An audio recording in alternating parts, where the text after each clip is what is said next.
RTI Live News. Ask for right.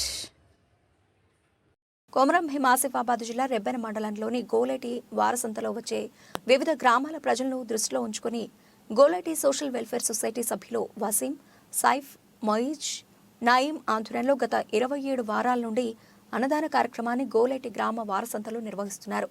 అనంతరం Goleti social welfare society సభ్యులు వసీం, మొయిజ్, సైఫ్, నయీం ఈ సందర్భంగా మాట్లాడుతూ సుదూర ప్రాంతాల నుంచి నిత్యావసర సరుకులు అమ్ముకోవడానికి వచ్చిన వారికి, వివిధ ప్రాంతాల నుండి వచ్చే కొనుగోలుదారులకు అన్నదాన కార్యక్రమం నిర్వహిస్తున్నామని, అన్ని దానాల కంటే అన్నదానం గొప్పదని, వారి ఆకలిని తీర్చే బాధ్యతను తీసుకుంటూ అన్నదాన కార్యక్రమం నిర్వహిస్తున్నామని తెలిపారు. ఈ కార్యక్రమంలో గోలేటి వారసంతకు వచ్చే సుదూర ప్రాంతాల అమ్మకపు కొనుగోలుదారులు, గోలేటి సోషల్ వెల్ఫేర్ సొసైటీ సభ్యులు తదితరులు పాల్గొన్నారు.